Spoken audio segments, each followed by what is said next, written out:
Hello again. Welcome back to the morning show here on Arise News. In 2020, Nigeria entered into a recession due to the fall in oil prices as well as the negative impact on the economy of the coronavirus pandemic. While the economy exited the pandemic-induced recession, recent data from the World Bank shows that rising inflation, high unemployment and lack of economic opportunities have pushed over 7 million more Nigerians into extreme poverty. Here to speak on what must be done and to be adopted for a strong recovery and a reflection of this in the life of the average Nigerian is the coordinator of Nigeria's successive plans to Vision 2020, the 2021 to 2025 medium-term National Development Plan and Agenda 2050. Professor Kem Ife, welcome to the morning show.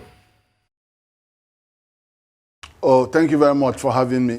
All right, Professor, let's start with your area of expertise regarding development plans. We've had them in the past. What makes recent ones any different and how significant are they? Well, the previous plans, obviously, were 2020, Vision 2020. You have Economic Recovery and Growth Plan that was done in 2017. And then we have Infrastructure Master Plan to 2043. And there were a previous one, 2010. The difference really is, obviously, times change. In the current circumstance in our plan, despite the macroeconomic modeling, we actually wanted to make sure that we recognize the growing role of technology in our national development. So we try to capture and situate bioeconomy, digital economy, science, technology, and innovation to the center stage of our economic development, so that we can expand the opportunities that these technologies bring. And if you notice the difference between Nigeria and comparator nations that have done far better than us, I'm talking about Brazil and some of the Asian tiger economies, you will see that technology, what defines them is how pervasive the impact of the technology had been on all the factors of production and means of exchange. So, and we're doing that in Nigeria. In fact, we are even putting a lot of emphasis on the new bioeconomy, which, if you look at Germany, that is leading in the world, bioeconomy accounts for 2.4 trillion euro on their GDP and grows at 22%, whereas the average growth is just around 3%. So it has enormous potential. There's nothing you need to import on bioeconomy. You can export everything in bioeconomy. While oil and gas and mining cannot even employ 10% of Nigerians, bioeconomy can employ 100% of Nigerians. Everybody can get involved in it. So these are some of the things that we have built into the economy going forward. But there are many other things. Infrastructure, as you know, received a lot of attention because without infrastructure, all the visions of Nigeria, for example, PwC did Vision 2030 saying that we're going to have a GDP of 1.64 trillion, and then in 2030 and by 2050 it might be 6.4 trillion. You can't see a pathway to this order of GDP unless you invest significantly in infrastructure and you allow technology to look over many of the challenges and binding constraints that we have. Okay, I would like to gauge your thoughts on rising inflation, a high unemployment, and the pushing of Nigerians to extreme poverty. Well, the inflation is really a thorny issue. The thing is this, in fact, it's one of the headwinds. The first headwind is insecurity, being very pervasive and discouraging a lot of domestic and foreign investment, and then even causing more food insecurity. The second one, of course, apart from inflation and insecurity, is the rising debt sustainability issues. So you see a connection between all of those as we go forward. There are other issues that, the infrastructure is always a binding constraint, and we know that. Now, when you take inflation head on, there are two areas of inflation. There is the money supply side of the story of inflation, and then there are structural factors side of the inflation. Now, what we have on the money supply side is yet another division between domestic money supply, which is how Naira goes up and down, and then the foreign forex supply, which many people ignore, but that causes a lot of havoc for our inflation. Now, if you look at the domestic money supply, it's very difficult for monetary policy. We are beginning to see the limits of fiscal monetary policy on using those instruments, money supply instruments, to control inflation. The thing is, first of all, the bank uses open market operations and all that, but they exited domestic private sector from that, open to foreign investors and then, of course, the banking system.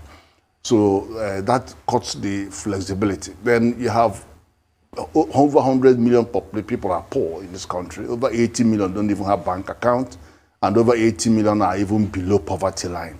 So the question you are going to ask, and I do know the challenge. The challenge is that when monies go out, they cannot guarantee that these monies are going to improve productivity. So they may end up in the expenditure side of people's balance sheet and companies. So that's always a persisting constraint. But by and large, it's difficult to see where these monies actually are going. The banks get quite a bit, but are they actually lending to the real sector?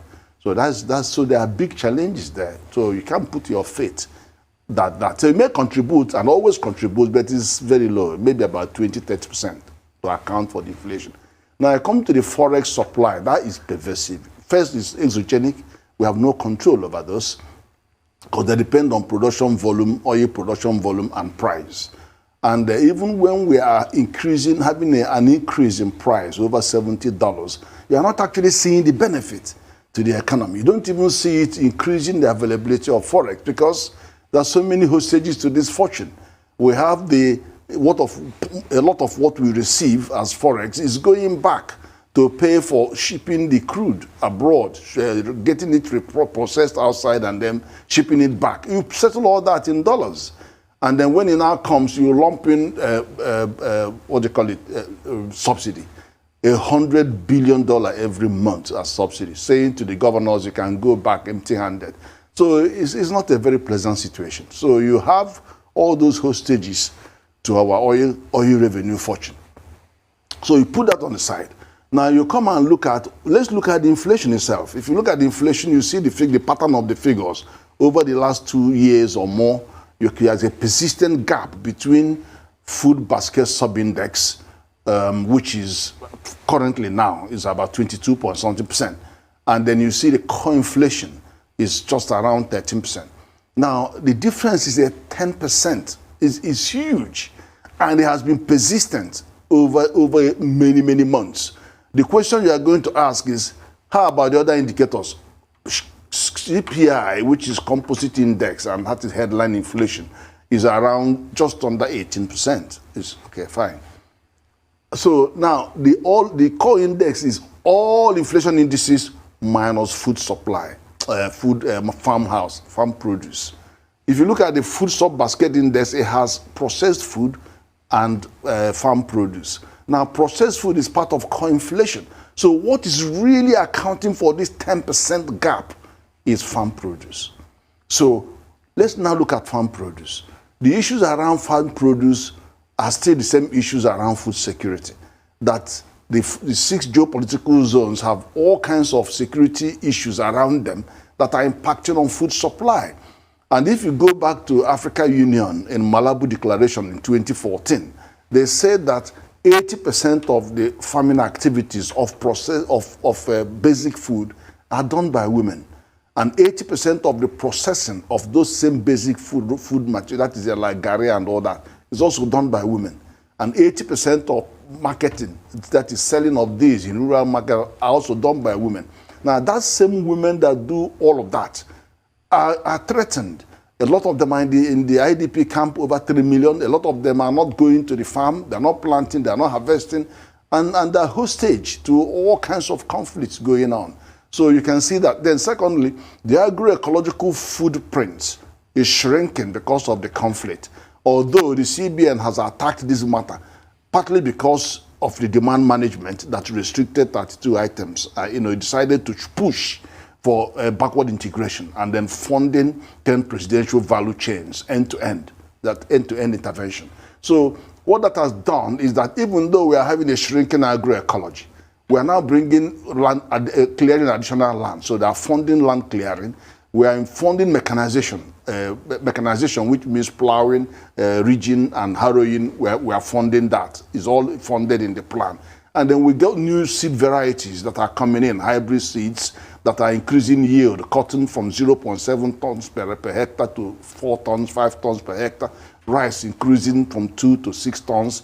Maize, the same. Cassava from 18 tons per hectare to 50. So we are challenging that. But apart from that, we are having fertilizer that are meant for the purpose. So we are having fertilizer, NPKs, that are actually configured to meet the soil deficiency in the particular locations. And you can even hear Dangote saying that now. Come to us, we'll give you what matches you. And then you have insecticides, herbicides, and fungicides. So all of them and the extension support in an organized anchor borrowers program where the processor can be the aggregator of the produce.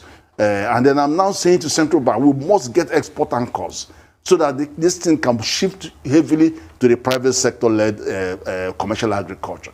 And what they have done that is so dramatic to face these food security challenges, that they have delivered access to finance. So what we used to have as peasant farmers that can't get money, can't get technology, now they are commercial farmers operating as outgrowers. Thousands of them, 3 million people, have used their BVN, biometric bank verification number, to access credit without even having to bring collateral.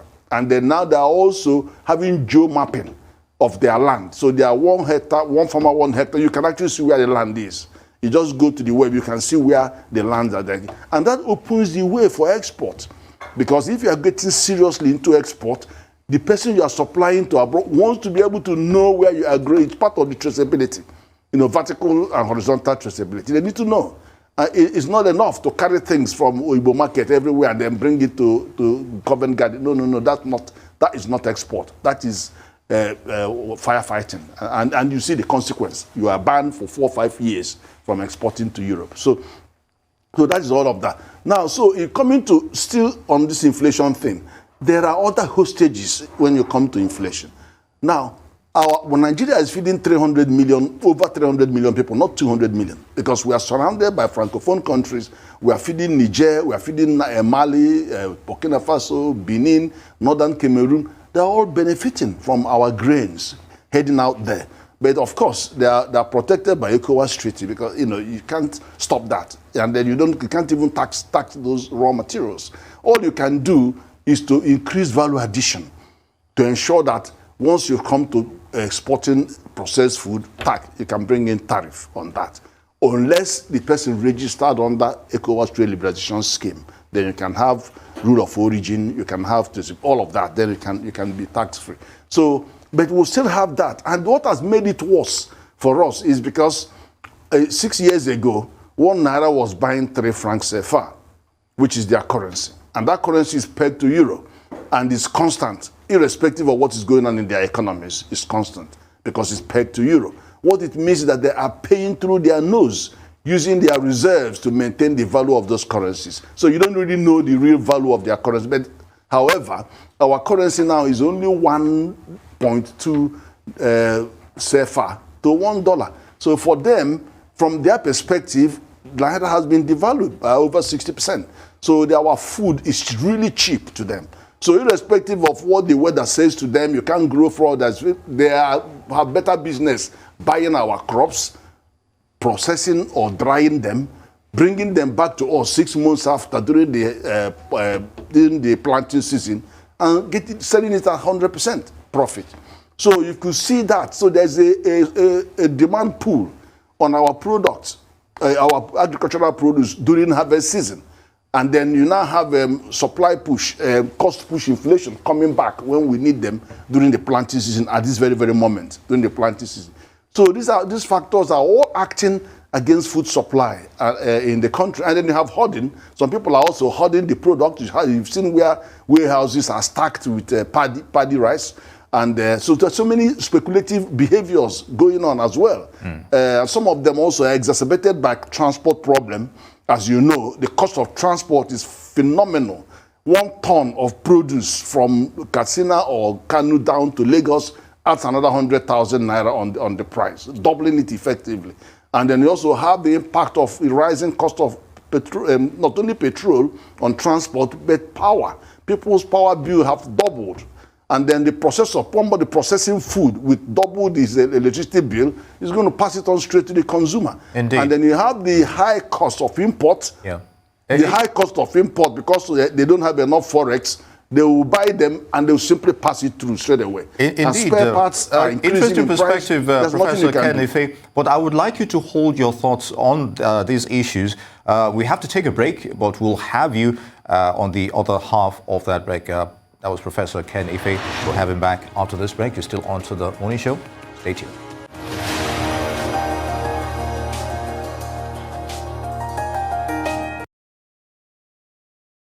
Good to have you back on the morning show. Early on, we were speaking with Professor Kem Ife. He was talking about issues regarding the Nigerian economy, the state of it, as it were. Professor, it's good to have you back with us now. Let's talk about policy foundations for a strong recovery from Nigeria's economic woes. What are your suggestions? Well, there are so many. Now, the debt situation is coming under control. For example, first of all, let's establish and agree that the infrastructure investment there's no substitute for infrastructure investment. And in fact, when you look at the guidelines on external debt to GDP, domestic debt to GDP ratio, and all these indicators, whilst there is expected to be about 40% or something, many countries, Japan is about 223%, America is almost 100%. They're only able to violate those standards because they have infrastructure. And once you have infrastructure, people continue to come to invest in your economy. But they don't want to come in to invest, and they're using their money to build their infrastructure for you. That's not what the business model that they will buy into. And many countries, and it's very, very competitive. Hundreds of countries are all looking for investment, so they have better options elsewhere. So now we are beginning to have more constructive programs to deal with infrastructure investment. One, you are seeing where companies are now being swapped, the infrastructure swap, where companies like Dangote and some of Bua, they are now beginning to allow them tax concession for up to 50% of their tax to be used to build surrounding infrastructure, building the critical road. And that's very important because when they develop the infrastructure binding which is constraining their business will grow faster to give more tax revenue. And at the same time, the whole ecosystem will benefit. So that makes a lot of sense. Then you have the infrastructure company, PLC, which is a new one, capitalized by 1 trillion naira, and is heading out to the market to look for 15 trillion. That is a game changer because what you are doing here is you are now opening the gates for private sector capital. And it's all in naira, not dollars. You are now getting private sector to drive the infrastructure program. And that then means that they will take over, all these over about 26 highway big projects that federal government is involved in that is actually making us go out to borrow. They will sort of take most of them back, wrap them up, check, make sure they are more viable, get far more private sector injection into those as PPPs and all that, and then run with those. So the government can now concern itself more with human resource development, agriculture, and all of that, and other security-related matters. So those are positive. And then you have the strategic revenue generation drive by the federal government. Now, definitely, even though we have a low debt exposure of about 21%, half of what the standard would be, Our biggest challenge is on the other side of the balance sheet, which is the debt service to government revenue. That is also expected to be benchmarked around 40%, but we go high, 50, 60, sometimes if we even go to 65%, but then it comes, it's a moving target. So, and it's because the debt, the government tax to revenue, to GDP, hovers between 6% to 8%, and is the lowest in Africa, by far the lowest. In fact, the average is about 18%, and some people like South Africa is about 22%. Ghana is about 18%. So we need to move that revenue base, but it's difficult because not only that we are the highest tax burden in Africa. Why? Even though on paper our tax is cheaper, but the same companies are paying for generating their own power. 3 times more power are generated by the private sector using generators and solar power and all of that. And then they are doing their own borehole, they are doing their own roads, they are doing all the things. So the effective tax burden is highest in Nigeria. So you're going to be wary of suddenly spiking the tax. You get them, exodus of them. But there are other ways by increasing the tax base, widening the tax base, getting them to surreptitiously get into self-assessment and self-assessment from there. So there are other ways. But this strategic program, strategy to raise money, certificate of the World Bank, is very, very positive. And there are other things government is doing. You don't even hear them saying what they're doing. They are reviewing all the assets owned by federal government, and they're re-engineering these assets, now changing their morphe to world-class asset management company so that they can sweat these assets to increase the liquidity. Why people are concerned about Nigeria's debt is not just that we are not able to pay. We are able to pay, we haven't defaulted. Unlike in 2005, we were defaulted. 40% of our debt, when we were looking for them relief, was penalties for not paying. But we have not defaulted. See, this government has not defaulted on payment. They've not defaulted on salaries. They have not defaulted on funding security. There are some of those that are to their credit, but nobody ever talks about those. So they are looking for other ways to increase liquidity by looking at the asset and then bringing the asset into play. Otherwise, the narrative is, oh, they want to borrow money, but they are insolvent. Why are you giving them money? If you're going to give it at a much higher rate. There's a premium. But now, if they start looking at the assets, then the changes. You can boost liquidity just by bringing the assets into the picture. Like Saudi Arabia that needed $25 billion, they didn't go to World Bank or IMF. They said, oh, look, Saudi Aramco, let's go and find out the value of Saudi Aramco. They established the value is over $1.5 trillion. Oh, give me 5% in the market. And they got 25 billion. So we have to do that. We have thousands and thousands of assets owned by federal government all over the world. And then we have to start sweating these assets. But there are also other issues they are looking at, things like, national savings schemes, new national savings schemes to bring. And you saw the Finance Act 2020 heading out to the unclaimed dividends, bringing them all into the picture, and all these, and then borrowing against those. It's actually safer for you to use government borrowing on those because 100% of your money, you can get it any time. But it's been handing away in the banks for some time, so you don't even know where they are. Now, you also have them borrowing from pension fund. Again, and then you know that they will get their money, and they will give them good rates that make the people convinced that they should. So all of those steps are not being mentioned at all, but there are active programs to ensure that we address those core vulnerabilities that we have on the debt. Now, moving forward, one of the biggest things that has happened in the country is the transformation of the agricultural space from peasants to commercial agriculture and establishing organization there, Coordinaor and all of that, and gradually integrating them, over 3 million of them, integrating them to national and international supply chains. So that is very useful. But we need to expand that. We need to expand that because it's being driven by CBN. Now, CBN can only do a bit. It's only gone to 3 to 4 million farmers. How about 44 million businesses in Nigeria for SMEs?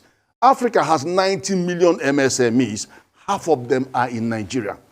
44 million. In Nigeria. And doesn't that surprise you? While we are 18% of the population of Africa, our GDP is about 18% of the GDP of Africa. But entrepreneurship, we are 50%. it does tell you that entrepreneurship, despite all the constraints, Biden constraints, I've been naming them, we still are the most entrepreneurial in Africa. So it is a latent comparative advantage. So you must find out what are the critical problems facing these MSMEs. They account for 50% of our GDP. They employ 90% of our staff or less, or they account for about 90%. So what do you do to open them up? Access to finance. And you have now seen how 3 million have just entered. But is it enough? There are 43 million, 44 million there. So what CBN has done is to push the banks, to push them to the market so that they can lend more to these people. And the way it's done is by increasing the loan to deposit to the loan ratio, moving it from 55 to 60 to 65, then opened up the cash reserve ratio. They know they have about 4 trillion with the commercial by earning them zero interest.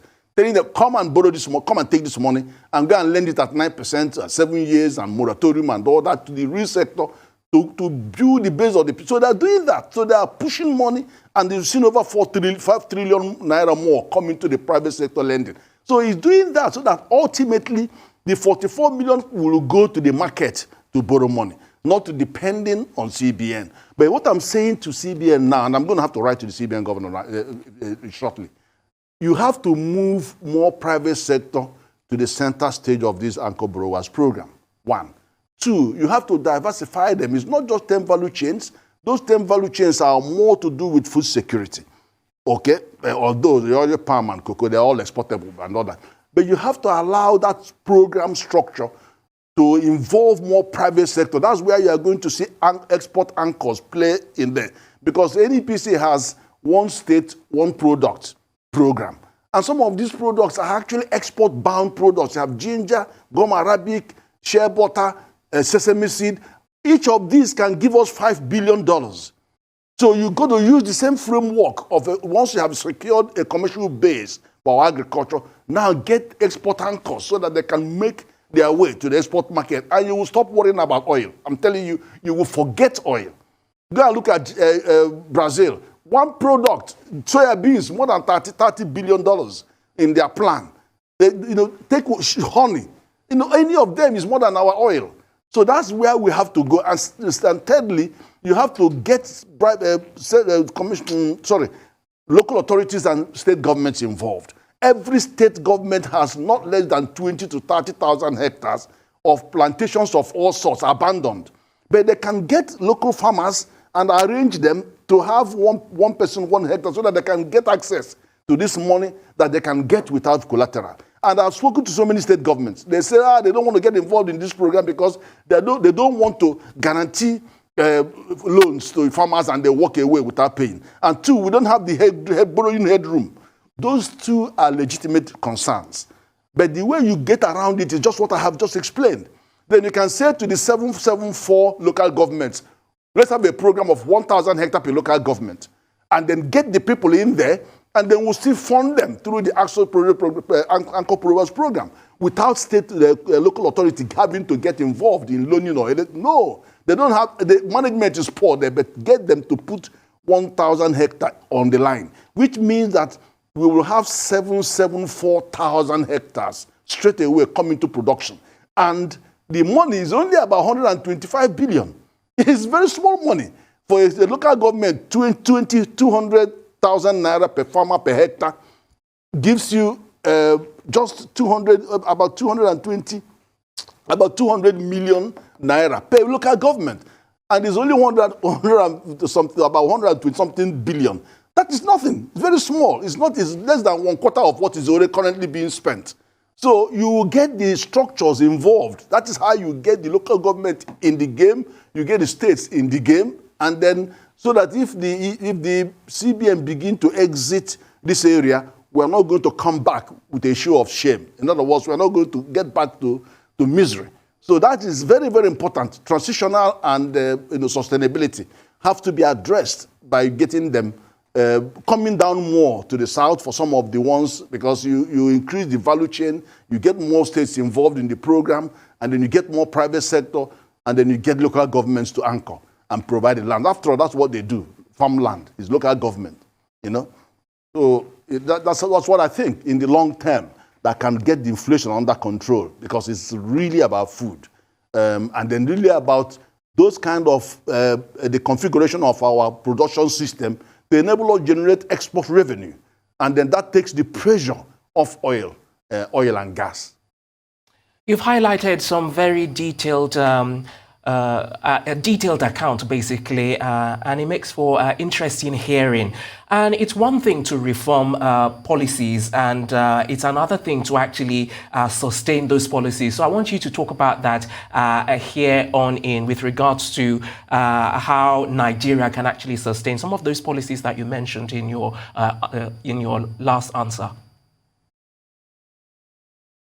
Okay, the thing is this, one thing about Nigeria is that there's no policy. We are very good in writing excellent policies, and we are awash with those. But what we find is many of these policies don't even have monitoring framework built into them. And so when you are reviewing them, there's nothing to review. There's nothing to see, because they weren't even designed ab initio and incorporated monitoring framework in the plans. So even where they are incorporated in the plan, you find that we are less likely to even go and have a look.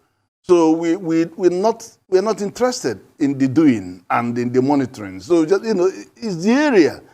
You can spend 60% of your time planning and then 40% of your time executing.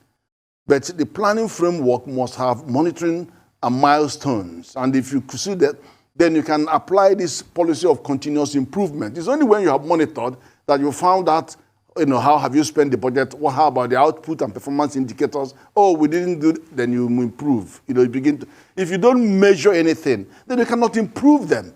You have to measure something. In performance management, you've got to be able to measure, and you have to have the will to do so. And then when you measure, then you can improve and improve on your target. That is the biggest weakness, without a doubt. Nigerians are not interested. The officers, they're not interested. They just want to spend, award. And this was one good thing I found with this administration, was that in the area of public works, they didn't come in and say, cancel all these contracts. Because when they came, virtually all the highways were abandoned.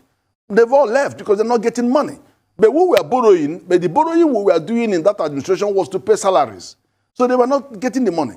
But when the city administration came in, he said, okay, let them go back to the site. I'm not going to award new contract. Go back to the site. Whatever money we find, we'll pay you. Everybody mobilized. There's no expressway anywhere in the country. Railway, everything. There is somebody on the road. The contractors are there working. They've not finished them. It's still a long way to go, but they are happening there. Look at the alternative scenario. The alternative scenario would have been you come in, you cancel contracts, they drag you to court, tribunal. Some of them are international. You take you to London, arbitration. You will pay through your nose. And then you will now come and award new contracts, and then you haven't got the money to mobilize them, and it becomes so shambolic. But that's not what is going on. So and then again, if you look at rail infrastructure would increase the size of our economy at least by 20%. Why? Because rail is the cheapest way of moving heavy goods across long distances, by far the cheapest. Look at 1 ton of grain, soya beans, to transport them from north to Lagos or Port Harcourt costs you $100,000 naira. With a train carrying it, a train will carry 13 coaches, and each coach may be about 10 tons. You can see that it's not even going to cost up to 5,000 or 10,000 naira to move the same thing. And then look at the roads, and sometimes you could be on the road for 2 days. So it's no brainer. The last major investment in rail was 1927. But now look at what is going on. There is construction everywhere on getting road. It's costing money, but we are laying a solid foundation for us to compete in Africa continental free trade. We cannot compete if we can't get hold of the infrastructure. And the rail, not only the rail, because the rail is coming from Lamu to Cameroon, you just have to close the link. Then you have the waterways, of course, for moving the goods to various locations. We have pipeline of over 6 deep sea ports coming up. You have the Lekki, Badagry, Baka. You have Calabar wants their own, they call it Bakassi. Then you have Yenegu, I say they want their own, Bayelsa. So everybody wants deep sea port. And they have Bonny deep sea port awarded. You have One. All over the place. Can you see the difference between one deep sea port is bigger than all the stuff that we have together? It's bigger than the Apapa plus Rolo Park plus Tinkan Island plus Calabar plus Poracot. One deep sea port is bigger than all of them.